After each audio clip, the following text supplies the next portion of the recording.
Did you know that Master P saved Snoop Dogg's life? Let me explain. Now, unless you live under a rock or you were born after the year 2005, you more than likely know who Master P is. Master P is what I like to call one of the first true businessmen in hip hop. I say that because the man practically sold everything: shoes, music, clothes, you name it. Literally, when it came to being a hustler and selling things out your trunk, that was Master P. I could honestly make a whole video about him, but we're gonna start this story off in the late 90s in the midst of the Tupac and Biggie beef. For those that don't know, back then, Tupac, Biggie, and Snoop Dogg used to all be friends, but this is before the beef escalated and, this sad night had happened. Now, when the beef started, which we later learned was started by this guy, Snoop Dogg was signed to Death Row Records, which pretty much meant that Tupac was his label mate and Suge Knight was his boss. Now, as this beef escalated, Pac expected Snoop to take his side because, they label mates, but Snoop being the real DOWG he is, he was like, nah, I'm actually cool with Bad Boy, which meant that Snoop had no real reason to diss Biggie, especially since the beef had nothing to do with him, until it actually did. See, though this story was fabricated, the person that was sowing these lies wanted to make sure that this piece made it to the runway. Fast forward to the New York video shoot. Snoop and his group, the Dogg Pound, was doing a video shoot for their song New York, in New York. Try to say that 3 times fast. But before doing the video shoot, Snoop Dogg knew that doing this would be risky. Why? Because Biggie lives in New York. So he ended up calling Biggie and a whole bunch of other artists asking him to be a part of it. Not really trying to squash the beef, but pretty much ease up the tension between him and Biggie. Now, for some reason, Biggie believes that this is a threat and that he should not go. We later on find out that that was because Biggie was told that Tupac was going to be there at the video shoot. As we can see, Tupac is nowhere to be found in this music video. But due to the misinformation that he had received, Biggie did the one thing that jeopardized him and Snoop Dogg's friendship. Biggie picks up the phone, calls a local radio station and says, hey yo, Snoop and Pac in New York, get him. Which sent the entire East Coast to Snoop's location,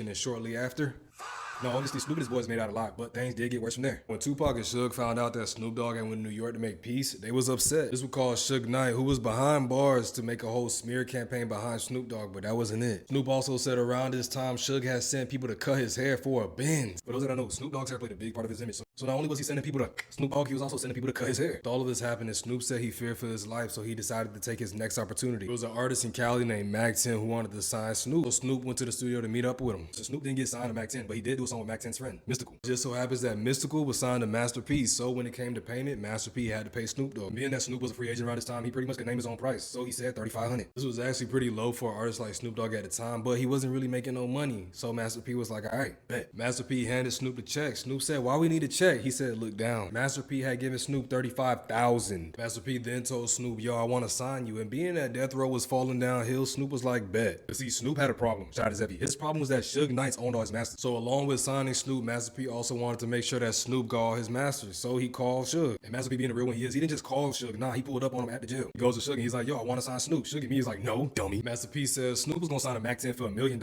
I'll give you 3. In that Death Row was practically about to be worth nothing, Suge took the offer and sold him for 3. Master P being the real businessman he is, he ended up giving Suge $4 million instead, saying that the extra $1 million was for good business. He turned Snoop Dogg from a rapper to a businessman. All in all, saving Snoop Dogg's life. But if you like this, don't forget to like,